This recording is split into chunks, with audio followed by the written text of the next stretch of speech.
Mahanandi to Srisailam మేము bus ఎక్కాం 2:45కి.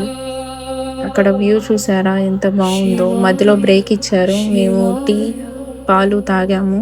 మధ్యలో మంకీను దాని పిల్ల ఉంది. ఇక్కడ నుంచి నల్లమల్ల ఫారెస్ట్ స్టార్ట్ అయ్యింది.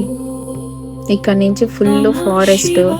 ఏమైనా జంతువులు కనిపిస్తాయేమో అని చూసాము, మాకేం కనిపించలేదు. కానీ వ్యూ మాత్రం భలే ఉంది. ఈవినింగ్కి సన్సెట్ అయింది. మార్నింగ్ సన్ రైజ్ చూడలేకపోయాం, కానీ ఈవినింగ్ సన్సెట్ మాత్రం చూసాం. ఆ వ్యూ కొండల మధ్యలో సూపర్గా ఉంది. మీరు కూడా చూడొచ్చు. చూసారా ఎంత బాగుందో. చెట్లు, ఆ కొండలు, ఆ వ్యూ చాలా బాగుంది. ఇక్కడ నుంచి దోర్నాల స్టార్ట్ అయ్యాము. ఇది దోర్నాల ఆర్చ్. నైట్ వ్యూ ఇది. యానిమల్స్ కనిపిస్తాయేమో అని చూసాము, కానీ ఎక్కడ కనిపించలేదు. చాలా చీకటిగా ఉంది. నైట్ టైం మీరు కూడా ట్రావెల్ చేశారా? ఇక్కడ నుంచి మేము పద్మశాలి సత్రంలో దిగాము. బస్ దిగంగానే ఇక్కడ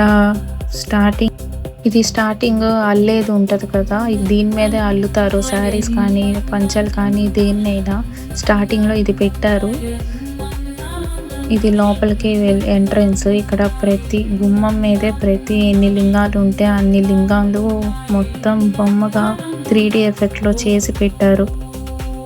మీరు చూస్తున్నట్టయితే 3D ఎఫెక్ట్లో చాలా బాగుంటుంది. ప్రతి లింగం ఉంటుంది. లోపలికి ఇదే ఎంట్రన్స్.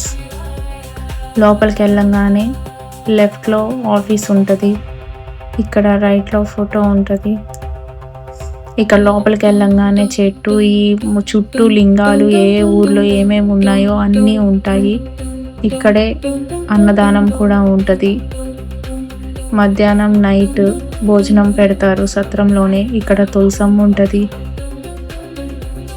ఇదే భోజనంశాల. ఇక్కడ డాడీకి ఇక్కడ రూమ్ ఉంటుంది.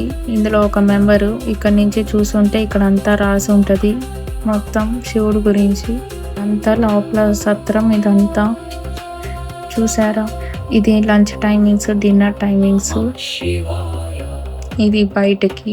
లోపల నుంచి డోర్ కూడా 3Dలో ప్రింట్ చేశారు ఇవన్నీ. శివాయ